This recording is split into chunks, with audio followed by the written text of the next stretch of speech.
Hello, good evening, parents. Welcome at our session today. Today's webinar will be about managing expectations. And my name is Izabela Dobrowolska, and I am one of the NLP for Kids practitioners. Apologies for my voice. Still haven't recovered fully, so I hope it won't let me down before we finish today's session. Welcome everyone. Just to remind you that you have a chat box, so if any questions during the session, please do feel free to either unmute yourself and ask them as they come, or you can also pop them in a chat box and I will be checking it once in a while. That's why my eyes keep flicking it into the side of my screen, because I am checking if there is anyone coming in with any questions. As I said, we are going to talk about managing expectations today, and I have a very short presentation for you. But first, I would like to start maybe with sharing a little bit about my own expectations, and I think mainly about my own upbringing, my childhood, my life up to today, and where the expectations come from.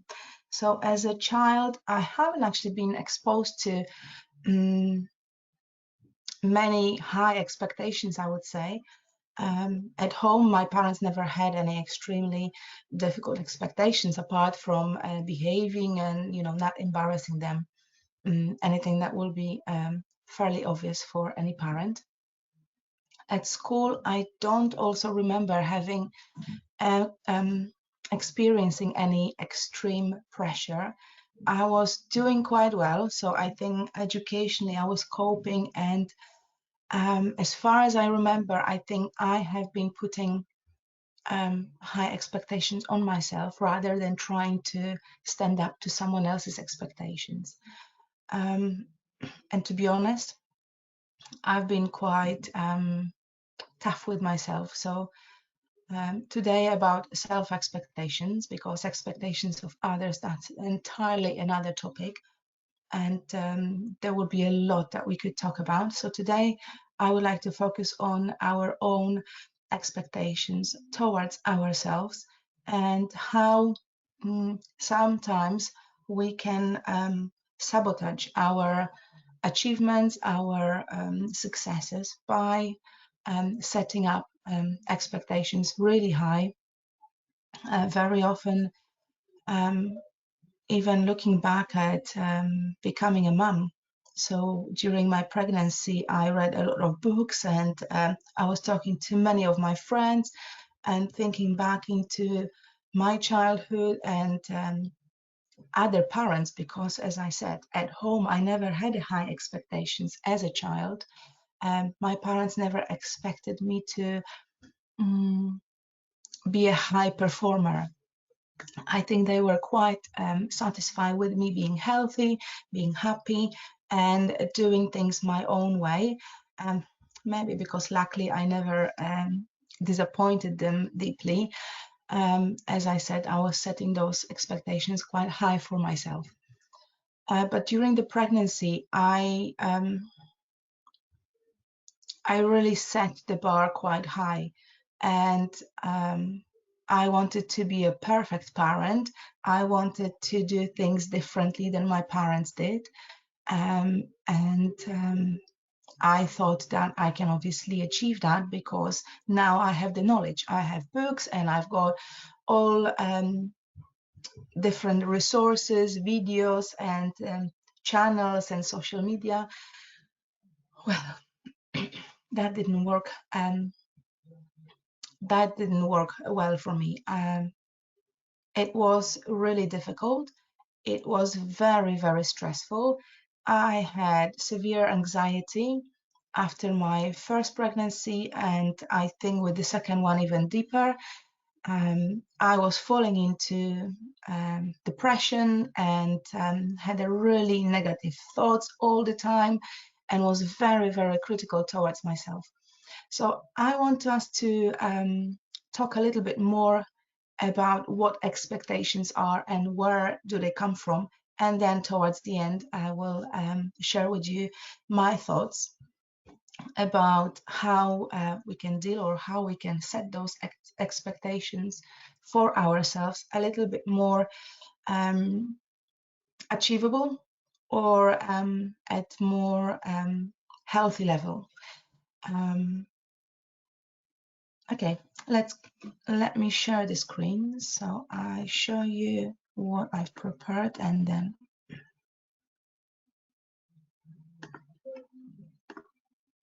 okay, expectations. There we go. Let me just move this to the side.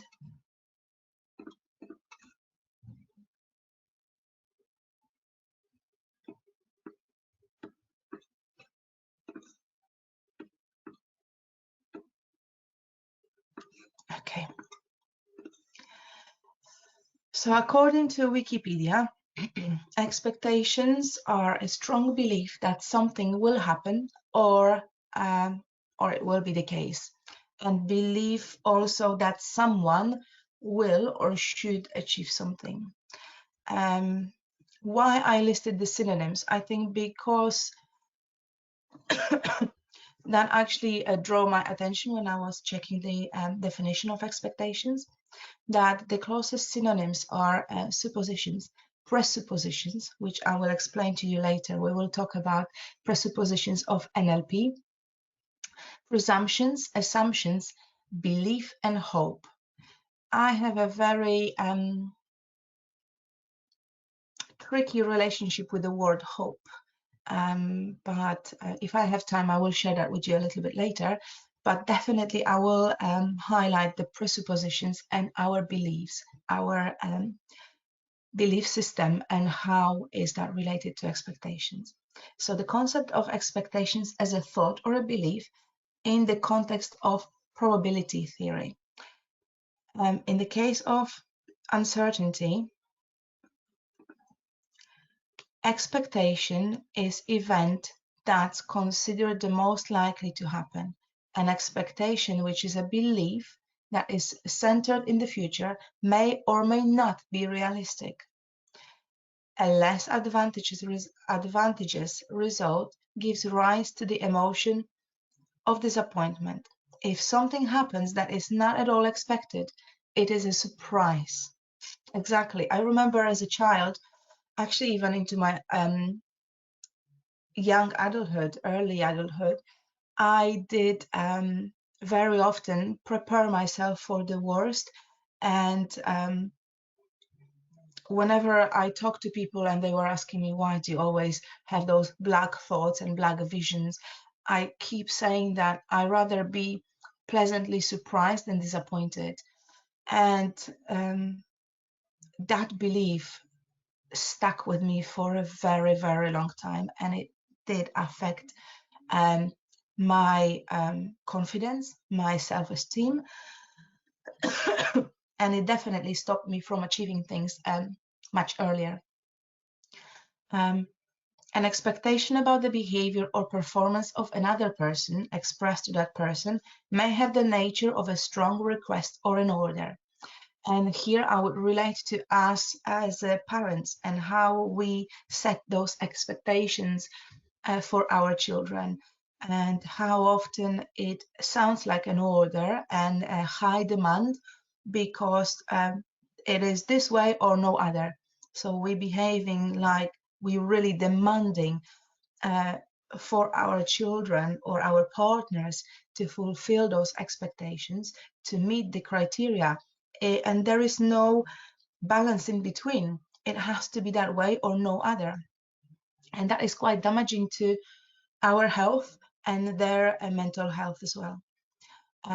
The degree to which something is expected to be true can be expressed using fuzzy logic. And yes, logic is something that I don't know why, but for me, very highly comes with the expectations. Every time I'm setting up some kind of expectations towards people around me or myself, I always find a logical explanation and argument to it. But whether they're true, yeah, that's another aspect to how that logic is impacting my expectations. I want to talk about the damaging side.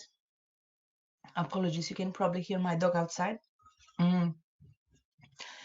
Talk about the expectations as an intrusive thought. So as I mentioned before, the expectations are very much related to our beliefs, to our thoughts, and our thoughts create our beliefs. Therefore, when I was doing the research for this presentation, I keep going back into my pregnancy times or those moments when I still had that strong belief that I rather be prepared for something bad to happen, and then I am pleasantly surprised, rather than be expecting something good and happy and nice and then feel disappointment. And as I mentioned, I was very I never actually got a diagnosis, but now once I completed all my training and become a therapist myself, I know that I did suffer with a depression, and I don't know if that could be related to my pregnancies or motherhood, or just in general being in a new situation and a new role in my life. And those intrusive thoughts kept coming. Very often you will find the definition of the intrusive thoughts related to things like thinking about a suicide, or thinking about what is it like on the other side of our life. So how is it being death, or how is it after we die? Intrusive thoughts could be also about doing something really bad, knowing that it is bad. But for me, the intrusive thoughts are the ones that are just popping into my head and stopping me from doing. So they are very cheeky. They can be very negative. They can be very draining, and also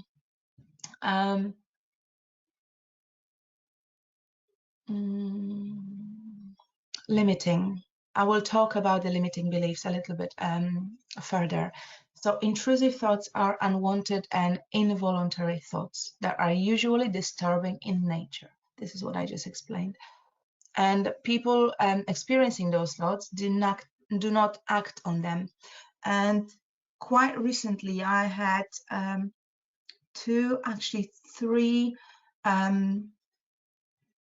families, so parents seeking help for their children, because and all three of them are around teenage age, because they have those thoughts. They don't act up on them, but because they express those thoughts to parents were very alarmed, which obviously I as a parent would be. I'm a mom of two kids, 9 and 8 years old, so I do take seriously any signs and symptoms, and ask for help in that kind of way. So I definitely would have done what those parents have. But we need to remember that those intrusive thoughts are only thoughts, and very often we can get ourselves really into it and keep thinking them, and they will keep playing in our mind, and that just make, as you can see on that picture, our head really buzzing, and it drains a lot of energy and is very, very negative, and again is just adding into our anxiety, maybe causing insomnia, lack of sleep, difficulties with falling asleep. So remembering that those intrusive thoughts are just thoughts, and as long as we don't act on them, we can treat them simply as thoughts. And how that relates to expectations, because when we set our expectations towards ourselves very high, and as I said, I think I am that kind of a person that I do set expectations for myself very high. I might be more gentle, more understanding, more compromising with people I love and I care, or in general, even people around me. But I am really, really strict with myself. And I do set those expectations very high, and then I feel disappointed. So sometimes I set expectations that have been unachievable for me at that moment in time, or at that particular time in my life. And that's when those intrusive thoughts were coming in. I was thinking about myself as being useless, as being rubbish, and lacking any sorts of competencies, even as a mom, as a parent. So that is something to monitor, something to keep an eye on, and pay attention when they start creeping in, when those intrusive thoughts start coming into your mind. Remember, they just thoughts, and we are in power to deal with them. We can treat them as thoughts and change the narratives in our mind and change that self-talk a little bit, which I will mention again later. This is something that this quote, "Expectations are resentment under construction," by Anne Lamott. I found that actually when I was doing research of Brené Brown work for this presentation, and you can see here in the corner, "Expectations are resentment waiting to happen." That's by Brené Brown. But this quote by Anne Lamott came stronger for me, and I think that is so true, that expectations are the resentments under construction. We building them up. We actually setting those expectations for ourselves. So difficult, so complicated, very often contradicting. As a parent or a carer for a child, you looking after meals, washing, shopping, keeping the house fairly clean. During the lockdown now, we also had a homeschooling, which for me, that was probably the biggest challenge for my mental health that I've had experienced so far. That we are not being gentle with ourselves. We are not being understanding, appreciating, and we're not leaving any space for adjustments or flexibility. I remember setting a list of, at the beginning of 2020, when the lockdown started, I was so freaked out by everything going out of place and not having a proper routine that I remember with my kids creating a sheet of nice colorful posters that I stick on the fridge with a schedule for everyone. It was a strict schedule that they had to fulfill, they had to meet, and my expectations were that they will remember because it's on the fridge. The resentment was creeping in, the resentment was coming, and I didn't know that then. I didn't know that I've been so tough on myself and on my family that it's almost unbearable, almost impossible for anyone to meet those expectations. And here you can see the resentment is a complex, multi-layered emotion that has been described as a mixture of disappointment, disgust, anger, and fear. Some psychologists consider it as a mood or a secondary emotion that can be elicited in the face of insult or injury. So as you can see, it's quite strong. Resentment, disappointment, disgust, anger, and fear.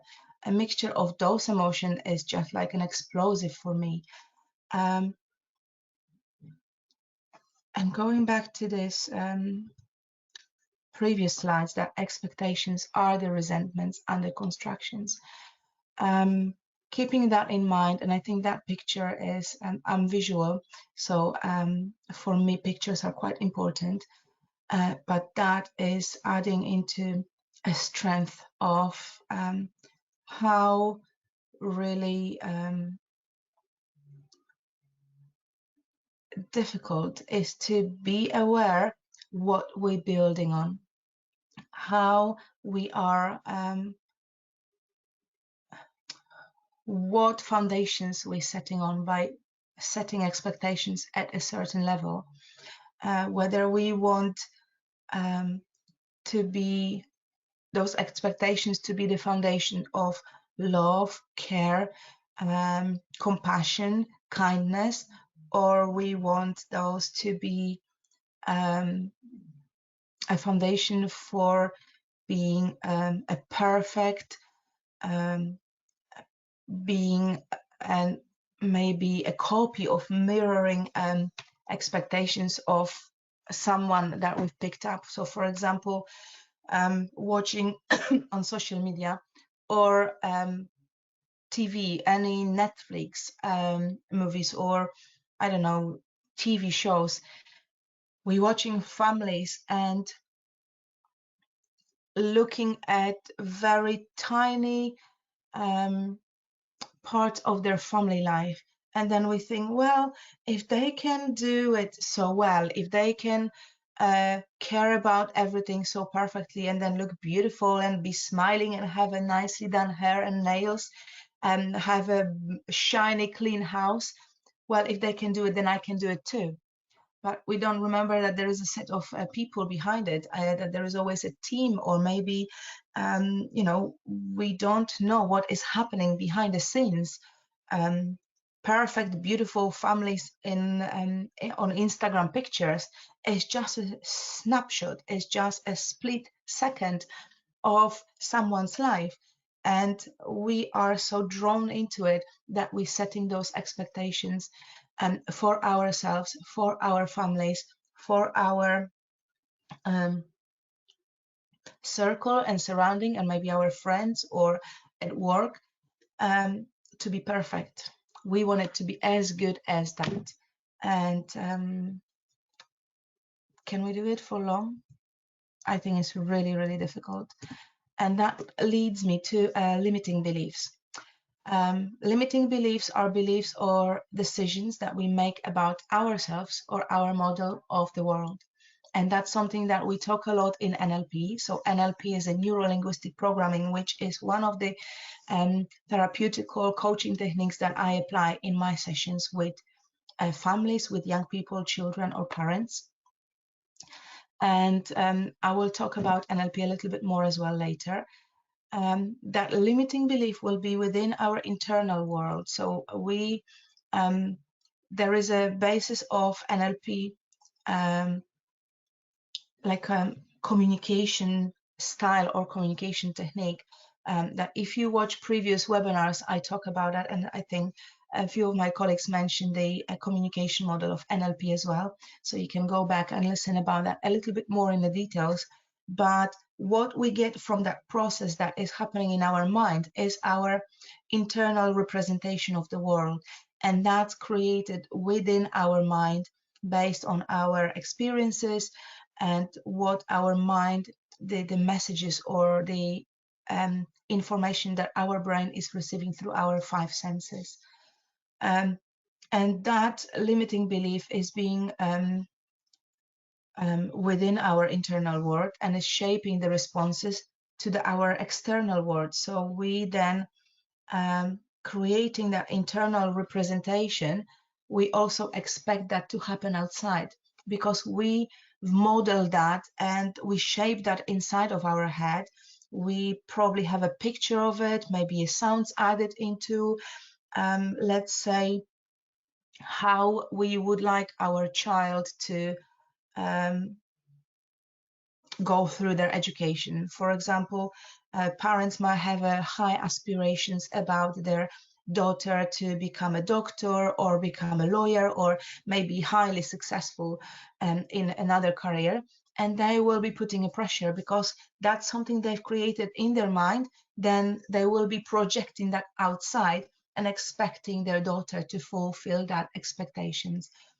It could have been caused of, it could have been rooted in their own childhood, when maybe they wanted to become a successful lawyer and a doctor, and for whatever reason they didn't have that opportunity. Or it could be, again, even longer, by generations, that it has been always expected in their families that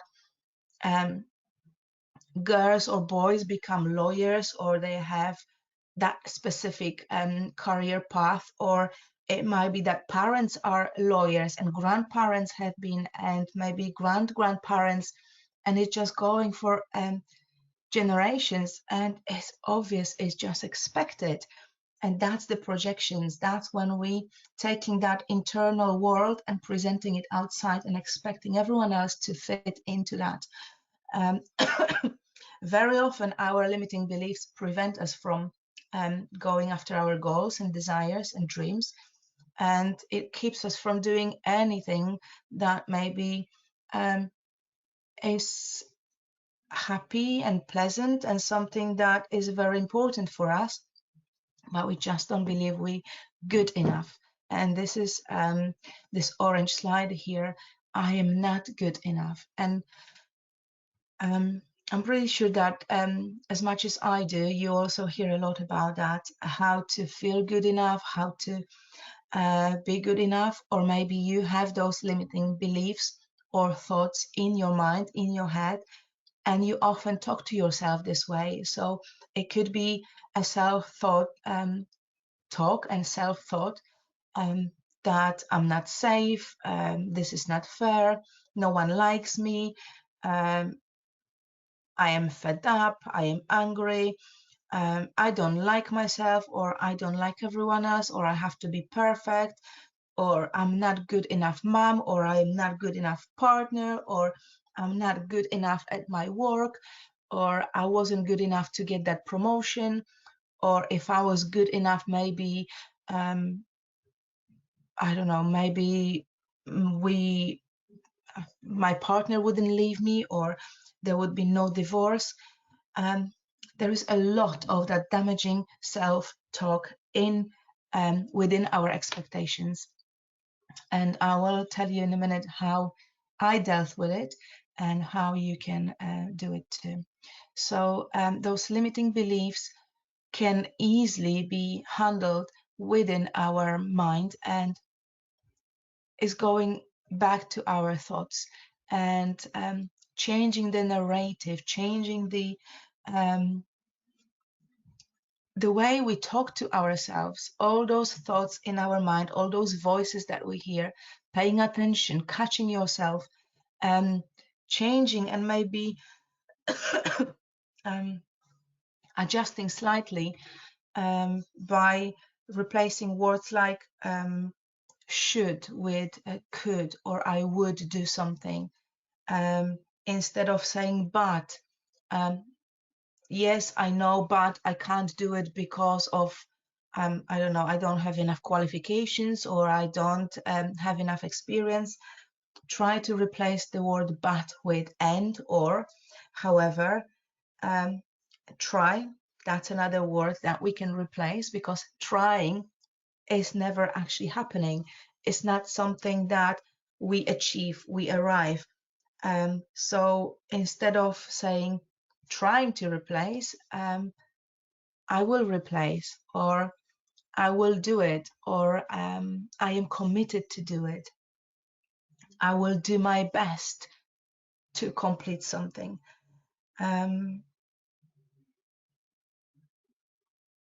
Need, that's another, sorry, I've got a notes here about our toxic words that we also teach in NLP workshops. Need would replace with words like I want, I could, I require, I desire, I would love to, or I wish. I need, it's like a little bit desperate for me. I think I need something just because I don't have it. And I know it's quite obvious, if you need something, it's because you don't have it. but is also shifting that level, changing it from that negative, like a level up, a step up, and talking to yourself in your head, in your mind, with a little bit different language. As you can see here, instead of I can't do it, I can do it. Believing in yourself and believing that you can make the change. And there is a very nice quote by Lao Tzu, one of the Eastern philosophers, about the journey of the million miles starts with the first step, with a one step. So it's a one step ahead. Instead of setting those expectations for our lives or goals or how we want our life to evolve really high, really far, take it just the tiny steps. I don't know if you've seen in some of our previous presentations as well, a colleague of mine had the present a ladder. One had really tiny steps, very close, and the other was really far apart from each other. So it was hard and difficult to reach. And that's like that. This is about setting those micro steps and tiny steps, but moving up the ladder rather than setting our expectations really high above and then not being able to reach that bar above because it's just too far. So keep that in mind and keep thinking about the beliefs and how we can change. There are a few techniques within NLP and also coaching that help deal with our beliefs, but that's something that we've mentioned before, but also is a lot if I would have to go into the details too.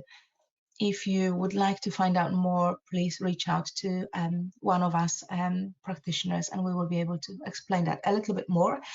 But going back to our expectations, one of the the synonyms of expectations was presuppositions, and that's one of my favorite NLP tool because it helps me change and shift that negative narratives, that negative thoughts within my mind, within my head.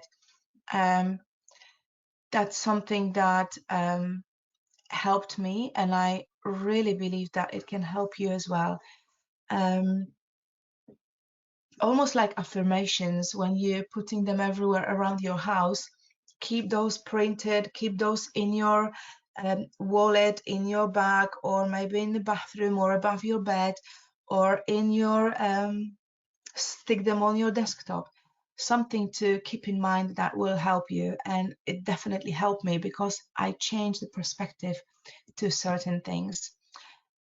So we have a respect for the other person's model of the world, and model of the world is something that I briefly mentioned and also in other presentations. But model of the world is just understanding and appreciating that everyone had their different circumstances, different opportunities in life, and they come from a different background. They have a different support system around them. So their model of the world is different to ours. Even if in that specific moment in time, we are at the same place, we arrived in the same point, and the circumstances might be similar because we have children in the same school, the same class, or they might be even doing the same project. But those people's model of the world is totally different. It's based on different beliefs, different traditions, different cultures. It comes with a lot of aspects. So having a respect for the other person's model of life, world is very, very important. And that's something that it keeps playing in my mind every time I'm thinking about the expectations, because my expectations, as I said, are quite high for myself. But setting them at that high level for my daughter, who is 9, it isn't fair because her model of the world is different than mine. And she might have a different ambitions. She might have different plans and dreams and expectations towards herself. And so actually bouncing that back on her and talking about her expectations is also important for me. Let me just have a sip of water.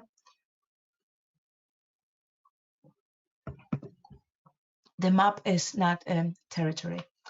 Let me just actually check if I am recording.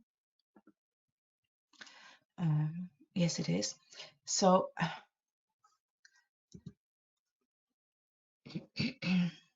the map is not a territory. People respond to their map of reality and not reality itself. What I have in mind here is how people make sense of the world around them is through their own senses. I said those 5 senses which are main drivers of our expectations are going to be different. I am very visual. Someone else can be more auditory, so sounds and words and things that they hear will be more important for them than things that they actually see or observed or watched. Their personal experiences will be different. And the map is not a territory. It means that each individual's perception of that specific event will be different. And having that in mind and respecting that is definitely very, very important. So the map is not a territory. And let me just quickly go back to this slide. What I will do, I will actually read them back to you instead of jumping back to my notes, and then I will show the screen. So mind and body form a linked system, and that's another presupposition. Mind and body form a linked system, and your mental attitude affects your body and your health. As you know that mental health and physical health are linked together, and it's totally inseparable. I can't imagine looking after my mental health and not looking after my physical health. And I also know how important physical activities and physical fitness is for my mental health. Even a simple thing like having a walk, daily walk, getting some fresh air, but also moving my body, it's absolutely important. And I go back right now, went back into swimming. I do miss swimming pools because I remember how beneficial it was, not only for my body, but also for my mind, for my brain, and for my mental health. So definitely mind and body are linked, and that's one system. And it works both ways. One affects the other in turn, and it affects how we behave, and it affects, our posture. So our physical appearance is related very much to how we feel, how we talk to ourselves, and then back the other way around, the way we think and talk to ourselves will also affect how our body is shaped and whether we are straight up. And more about that, again, you can go back and listen when we mention a communication model of NLP. If what you are doing isn't working, do something else. And that's the flexibility that I will be talking about again. But I've mentioned already that how important is to be flexible. We very often keep doing the same things and expect different results. It is not possible to keep doing it and doing it and doing it the same way and expect something else to happen. We need to change. We need to do something else. We need to do it differently in order to receive a different results, to have a different outcome. Another presupposition is a choice is better than no choice. And I would totally agree here. Having a choice, sometimes we feel like, oh, it's so difficult, or too many choices, or I don't know what to choose. I don't know what will be better. Or we think that there isn't really a right choice here, because this and this outcome, whichever way we choose, is not going to be the perfect or the one that we currently want to have. But having a choice is always going to be better than not having at all. Having some options provide opportunities for achieving the results. So having options gives us that flexibility and allow us to do something differently and change things, make them different. Another presupposition, we are always communicating.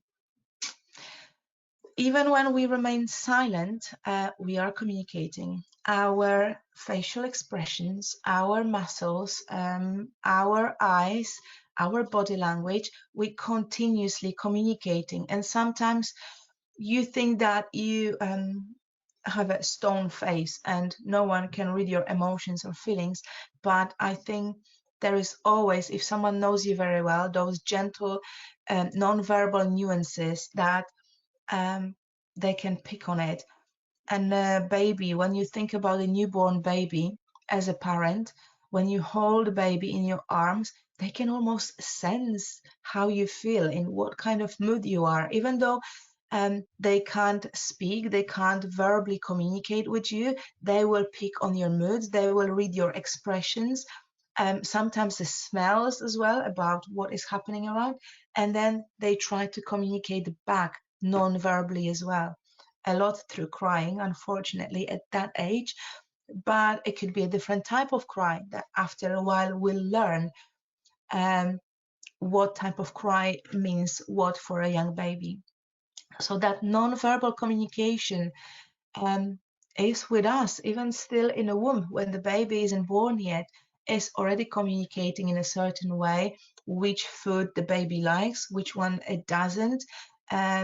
Sometimes certain smells make us feel dizzy or sickish or unwell, and that's the baby communicating with us non-verbally. So that is a massive, massive proportion of the message. So keep that in mind, that even if you relating that back to expectations, even if you don't verbally express expectations towards someone else, your daughter, your son, or your partner or parents, our body says a lot, and we still communicate, and we do transfer the messages to others. And also those expectations, those self-expectations, sometimes we don't realize that the thoughts in our mind are exactly that, are our communication, the way we talk to ourselves. And we think, no, there is not expectations towards this. But a smell, a sense of smell can be a strong expectation as well. We have a smell preferences, and I remember ordering a cake for one of my children's birthday, and we chose the design, and obviously my child, I don't remember what it was at the time, one of the cartoon characters probably, and I was quite I wasn't aware of the expectations I had towards that cake. So when it arrived, it was beautifully designed. It looked absolutely perfect. So my visuals was pleased and happy with it. But the cake just smelled so, I can't even explain that. I could smell the coloring, the food coloring, and a lot of the icing in it. I don't know if that was just the day that I was sensitive to it, but that smell was so strong that automatically set me on the mood that I was like, no, I'm not taking that cake. That's not what I ordered. This is not absolutely what I will serve to those children and my own child. So my expectation was non-verbal there. it was verbal once I have expressed, but initially it came in my mind, in my head, and it was triggered by a sense of smell. We will talk about the triggers a little bit later as well, because that's something important that will help us set those expectations at a healthy level. So choice is better than no choice, and we are always communicating. And the meaning of your communication is the response you get. So that's another of the presuppositions of NLP. The meaning of your communication is the response you get. That's a bit tricky, but while our intention may be clear to us, the way we're passing on to others, their interpretation and response reflects the effectiveness of how we communicated. So we have techniques in NLP that teach you the skills and flexibility, like paraphrasing, repeating, or asking someone else to clarify. Those techniques help you to make sure that your intention has been passed on to someone else clearly, and it has been received clearly, that they actually understood what you meant, what you wanted to say. We're just checking that the messages sent is equal to the receiver. So the meaning of your communication is the response you get. Another presupposition, so the next one is, there is no failure, only feedback. And that's one of my favorite. And that's probably one that you've heard a lot, either in your professional or personal life. And I absolutely love that. So if you do believe in affirmations, and if you do want to change your expectations, the level of your expectations to more healthy and balanced, and improve your self-talk, please stick that up on your bathroom mirror or your bed or anywhere that you will see a lot. There is no failure, only feedback, because we learn from failure. I remember Brené Brown talking about a failing and rising from those failure a lot. So if you read her books, I'm sure you know what I'm talking about. What seemed like a failure can be thought of as a success, or you can think about it like maybe you stopped too soon, and if you continue with that task or activity or a project, maybe something else will came up. Maybe you just give up too soon, or they didn't make an attempt on a different way, different perception. Having this understanding that we're learning from our failures, from our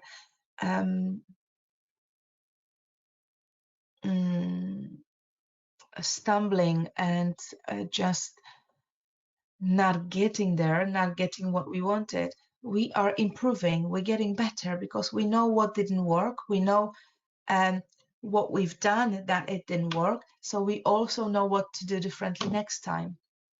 Understanding that can stop us blaming ourselves and blaming others, and finding the solutions to improve the quality of what we're doing. That's the next presupposition is also one of my favorite. Behind every behavior, there is a positive intention. And this one is a bit tricky, because you can think about killers or thief, or I don't know, an alcoholic, abusive parent. How is their positive intention behind their behavior? And for me, this comes straight into 6 Emotional Needs by Tony Robbins, which I briefly will mention in a minute. But this presupposition is quite controversial. And every time we do training with people, we have split half and half, or sometimes even more, in people who disagree with this statement. But I think in terms of your expectations, this one will be very important to keep on the side of, yes, I do believe that behind the behavior is a positive intention. I also set a challenge once to my clients, the group of parents, to assume for 24 hours that everything that people around them, and that means everyone around them, everything they say, there is a positive intention behind it. So even if someone says that's dumb, or you don't know anything about what you're doing, the challenge was to assume that there is a positive intention behind what they're saying. The outcome, absolutely shocking, absolutely interesting, and maybe you can try that. Try for 24 hours, or if you up for a challenge, maybe try for longer, to assume that there is always a positive intention behind someone's behavior or behind what others communicate and say to you verbally or non-verbally, and see what you find out. And the last one that I've listed here for you, anything can be accomplished if the task is broken down into a small enough steps. And that's the ladder that I've already described to you. That's the quote of Lao Tzu about the million miles journey starting with the one step. And that ladder that have, you know, those steps very close to each other, or the one that have them really far apart. Breaking something into a really tiny tasks in very small steps makes things much more achievable for us. And if we achieve those steps, we then feel better about it, and we feel that something is doable, that is possible, and obviously our self-beliefs goes up, and then our expectations become more realistic, because we set those expectations very closely apart, so we can reach something first before we set a next expectation. And if they're not far apart, the satisfaction come very quickly, and it's much nicer. Let me share with you again. Let me just go back and share the screen. I'm just checking quickly the time and want to be fully aware that I'm not holding and talking for too long. But I want to very briefly mention about those 6 emotional human needs. And I've learned about them through my training with NLP for Kids, with Gemma, the founder of that organization.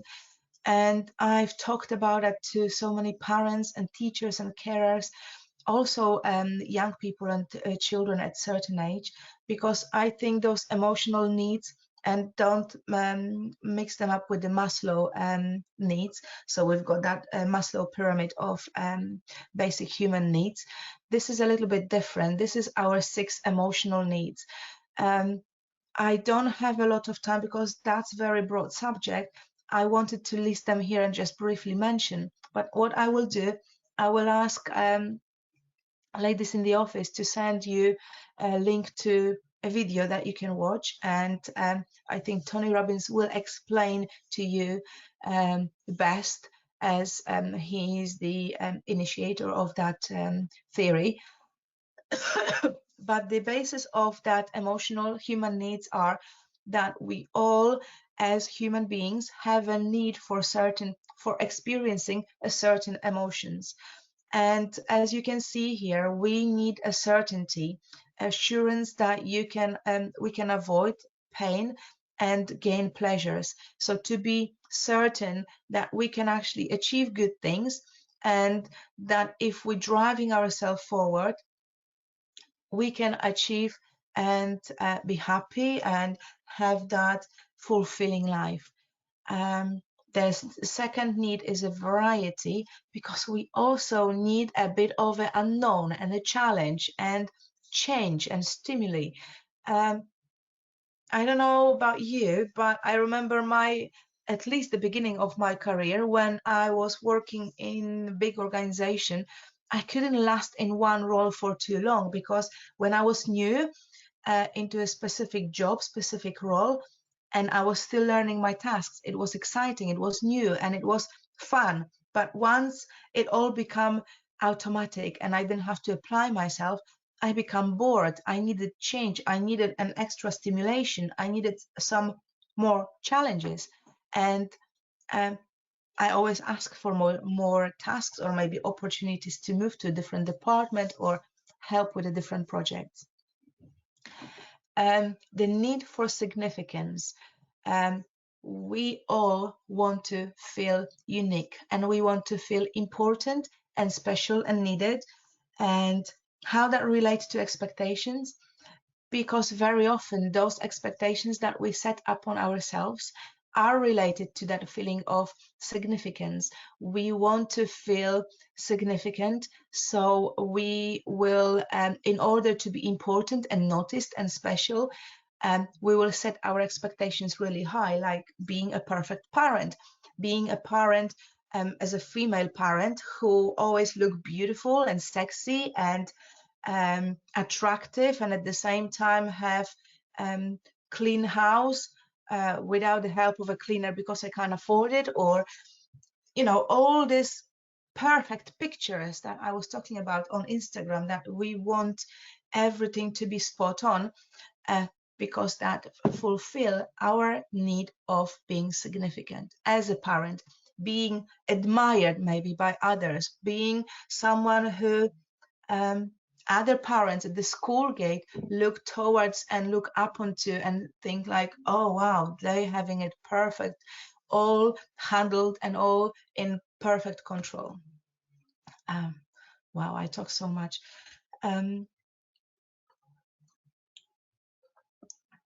The next emotional need is love and connection. Who doesn't want to be loved and connected?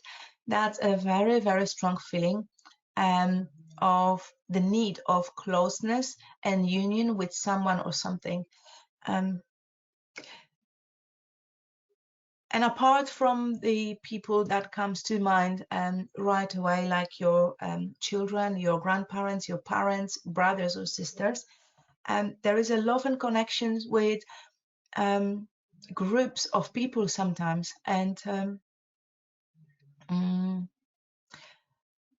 feeling close and feeling a union. And that's something I experienced quite recently, especially during the lockdown, because being at home and handling so many things and trying to run my business and help my children, being on top of their homeschooling and not falling behind, I felt like a robot at some point. Everything was going for others, and I wanted to make it perfect for people that I love and I feel connected.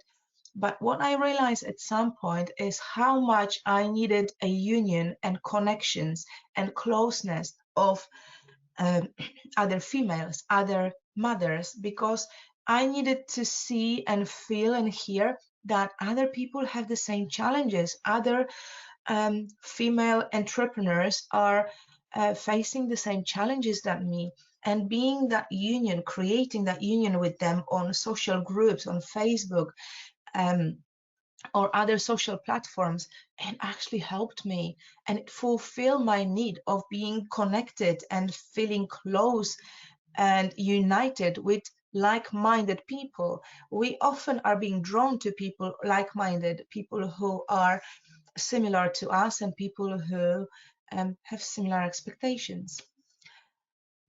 The next emotional need is growth and expansion, the capacity and capability of understanding. So we do have a need to grow.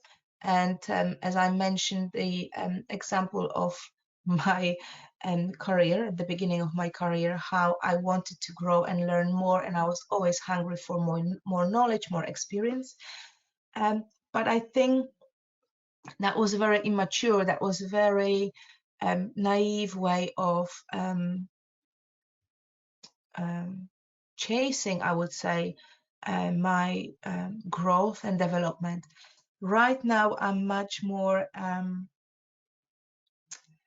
present with where I am and where I want to go, and I see my personal professional growth in a different aspects. I am more aware of what I want to achieve and prioritizing those things. So I think that comes back to my expectations, being aware that growth is for my brain, for certain functions in my mind, an important emotion.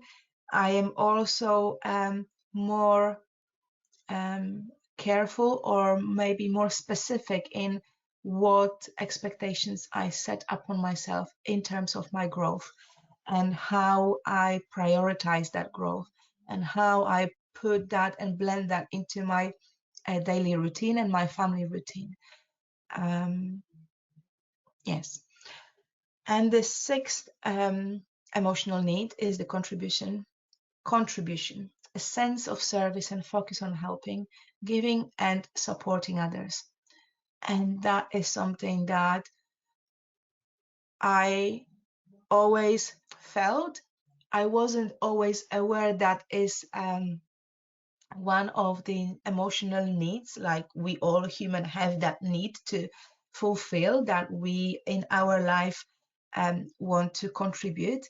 But since very early age, as a very young child, I always wanted to contribute to some causes and be part of some initiatives, whether it was within charities or just helping friends or looking after someone's pet.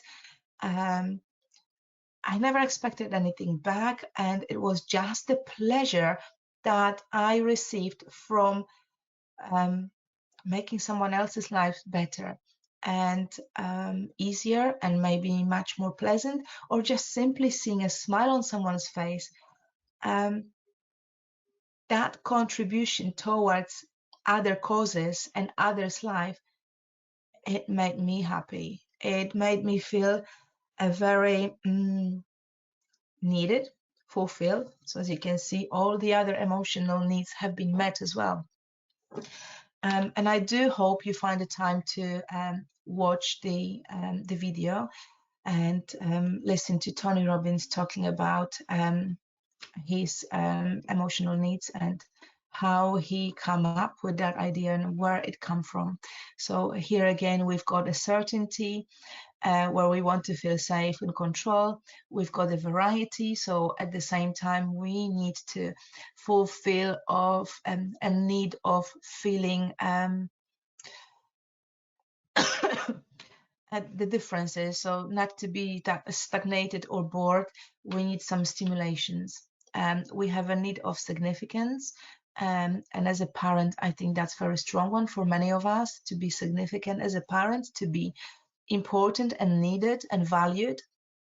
We also have a need of love and connection, and we can have the need towards our closest one, our children, our family, also ourselves, but also a wider community, as I described on the example earlier.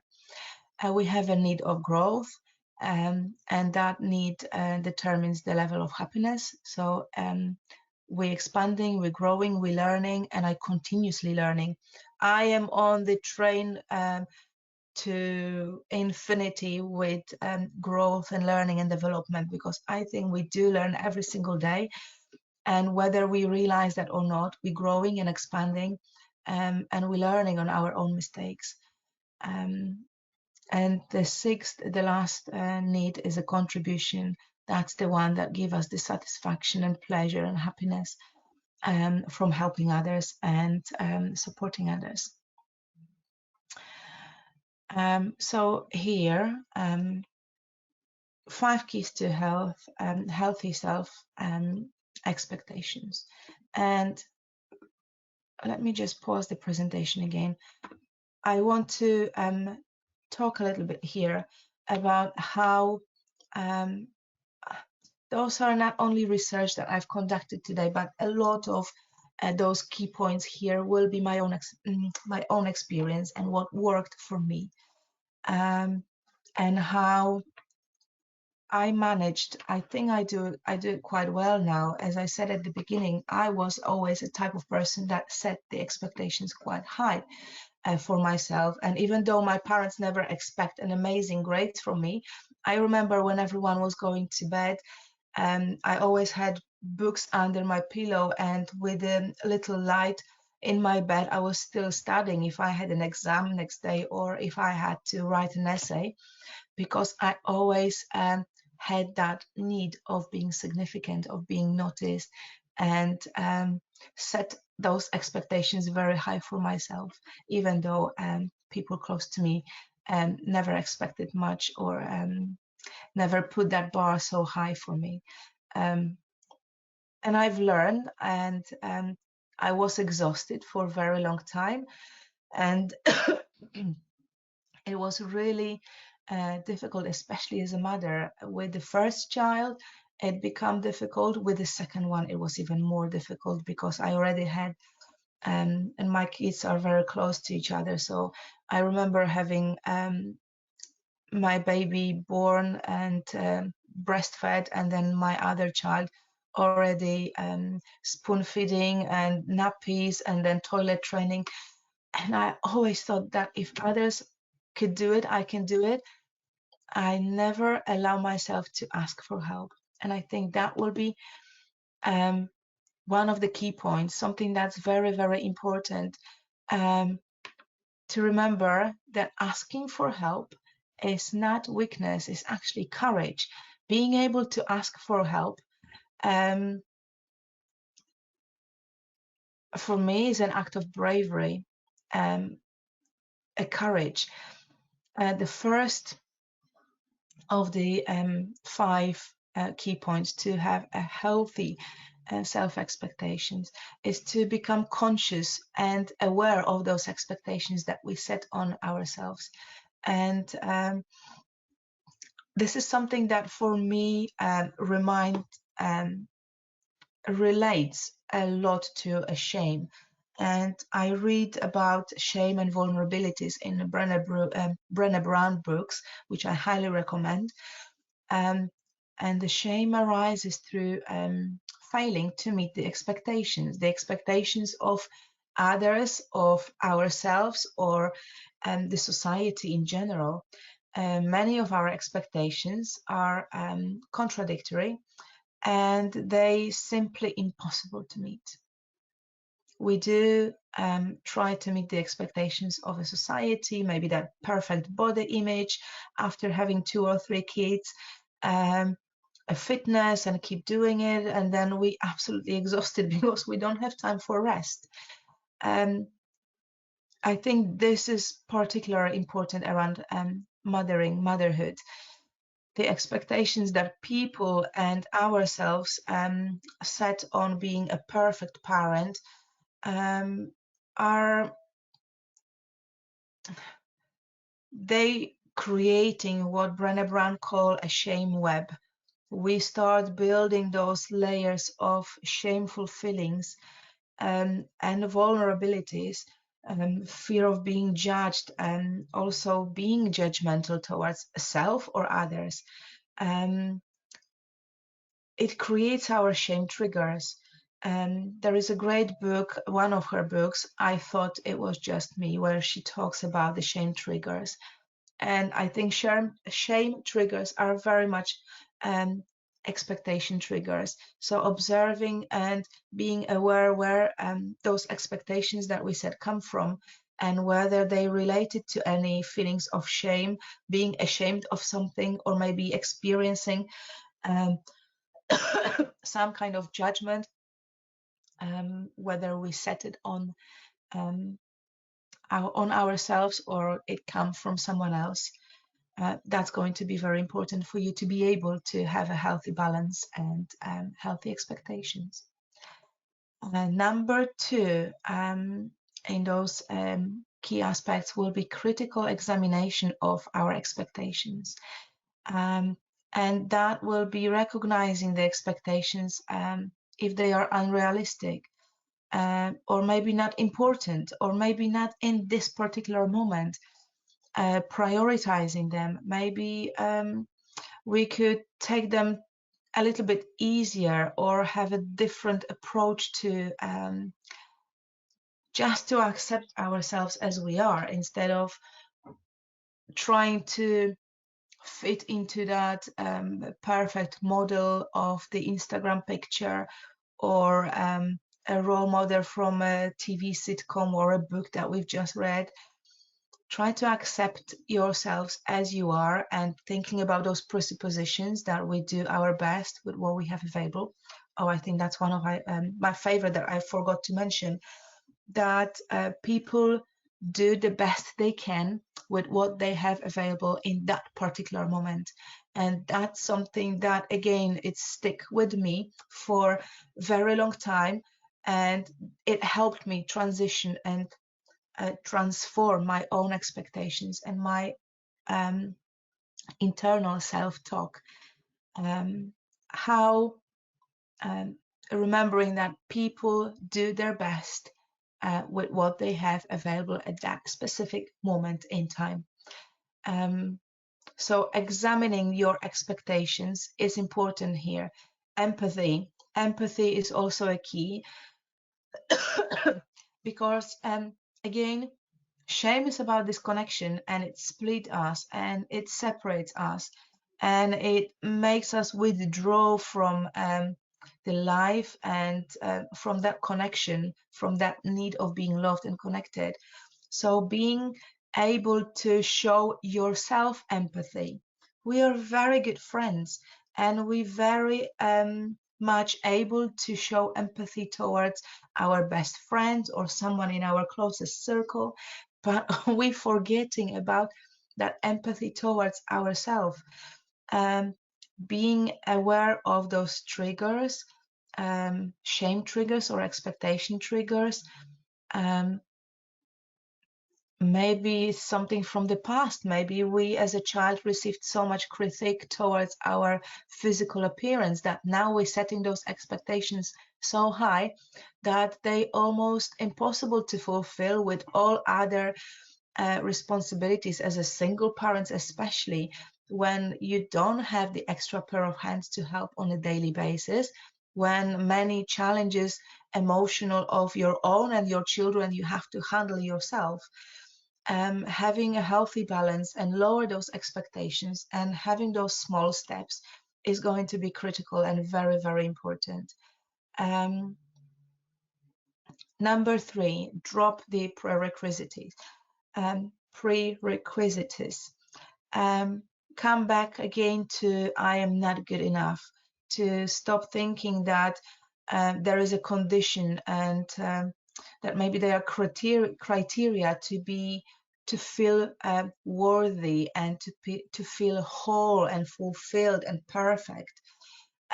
We are not worthy just because we lose 10 kilos or our body shaped perfectly, or we've been promoted, or we are still married and not divorced, or we perfect because our children goes to I don't know, at the best school or a private school and we can afford that. Those are not the criteria of being worthy, of feeling good enough. And we criticize ourselves so harshly that we almost setting ourselves for failure and the disappointment. And we giving up on our dreams, and we keep forgetting what we wanted to achieve. We forgetting that ultimate goal that was setting up, because we keep raising those expectations higher and higher, and making it impossible to meet. We continuously come back to the same critical self-talk in our mind, and that makes life a bit tough and unpleasant. Yeah, and it almost feels like our path, our life is dictated by those expectations. So whether you succeed or fail, your overall expectations should simply be to learn as you go. And number 4, give yourself a time. And setting time is important with everything. with growth, with development, with recognizing the feelings and needs and emotions. Nothing comes in an instant. And as much as our children were not born with the manual, with the instructions how to raise the kid, and every child is different, and we as parents are different. And whether you're a single parent, divorced, in a relationship, maybe in your second relationship, as a parent and as a human being, a mother and a father, or a child, if you still have your parents, we need to give ourselves time for those failures, to learn the lessons. We also now become very impatient because everything physical, materialistic is almost in an instant. You go to Amazon and order something with the next day delivery. You want to watch this kind of show, you just click Netflix or click the internet and you watch the next episode, or you watch 10 episodes in one night. We spoiled like that. We expect everything to be now and here and right away, but it makes it hard on ourselves. We set those expectations so high, and we can't fulfill those terms. We are very ambition.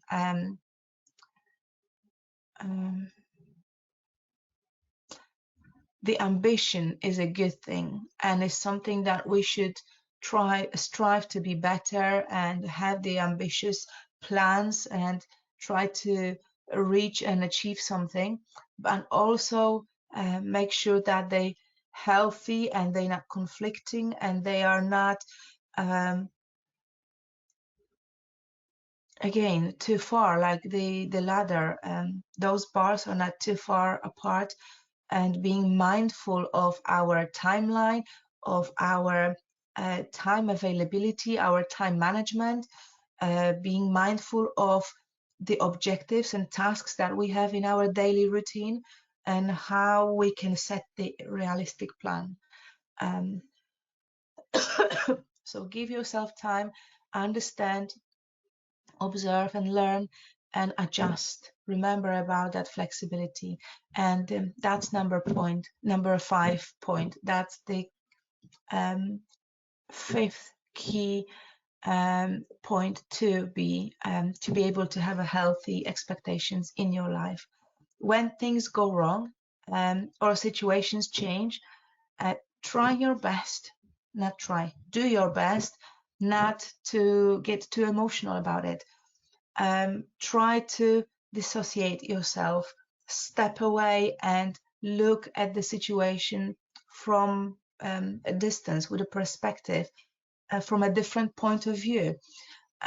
It is easy to feel like a failure and then be tough on yourself and very critical, and come back to that negative self-talk. I'm useless, I'm hopeless, I can't do things right, and everything in my life goes down, or why this happened in my life, why always me.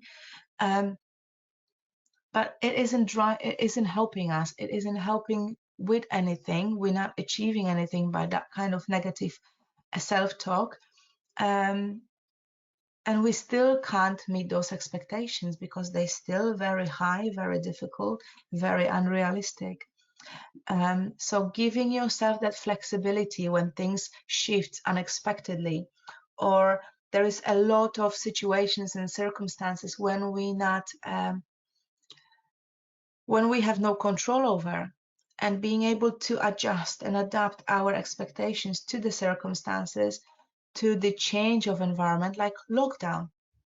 No one expected that thing to happen, and for so long. I remember thinking with the first pandemic, yeah, that's fine, they're gonna get handle of that very quickly, and we might stay in a lockdown at home for 2-3 weeks. They're never gonna allow it to happen longer, because what will happen to the economy? Those were my expectations at the beginning, and look at now. 1 year down and we still don't know what is going to happen. So I've learned not to set any expectations towards that situation with COVID. And honestly, it's much easier. It's much lighter when I don't listen to news, and I avoid a topic of COVID and lockdown with friends or people that I meet, because they are split opinions and, to be honest, quite stressful for many people. So reconsider your expectations when the situation and circumstances change. Take a deep breath, take your time, pause, consider your options, look at what's available, if there is any help available to you, and look at it from a different perspective. Change the context. Okay, I'm going to go back and share the screen because I've got a nice slide that I would like to share with you. And I do hope that you can. And those are, again, the 5 keys to healthy self-expectations. So let me recap that. Become conscious of your own expectations. Critical examinations of our expectations. Drop the prerequisites.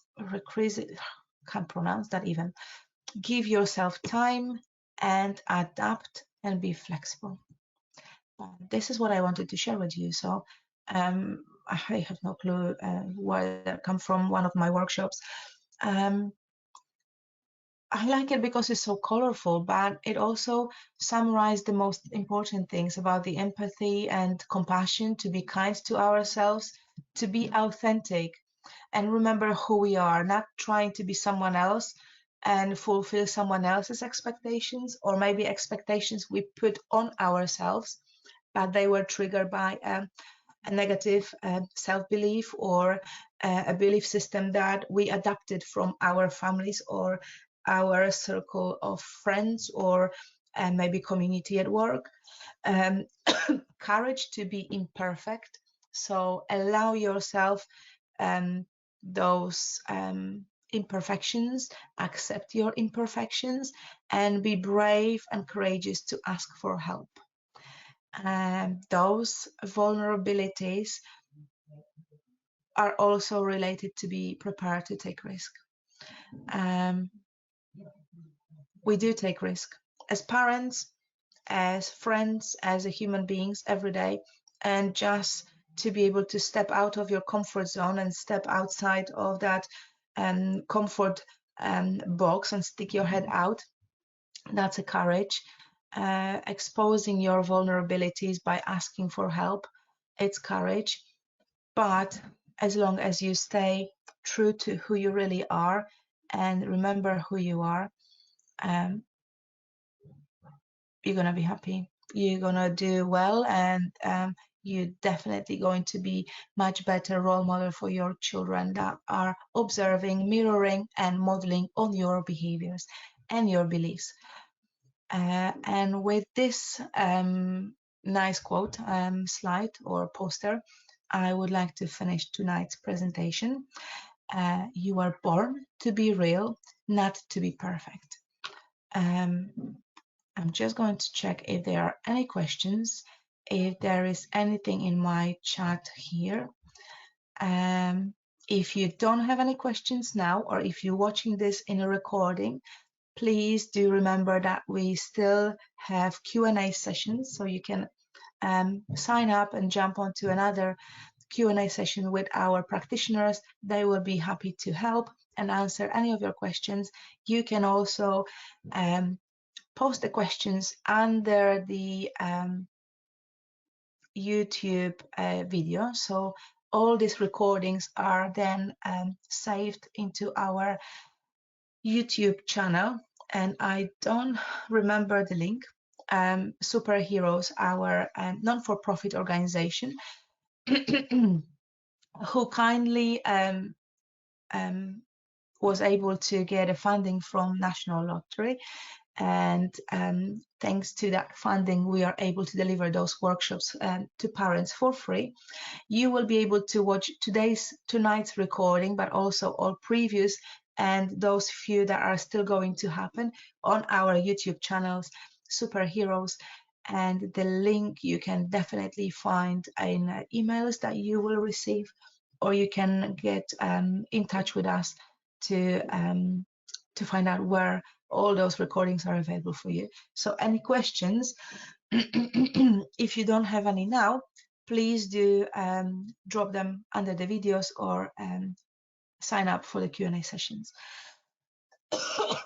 My voice is actually getting towards the end for tonight. So I will say good night as there is no questions. Thank you for joining me tonight. Thank you for being here, and have a very pleasant evening or night.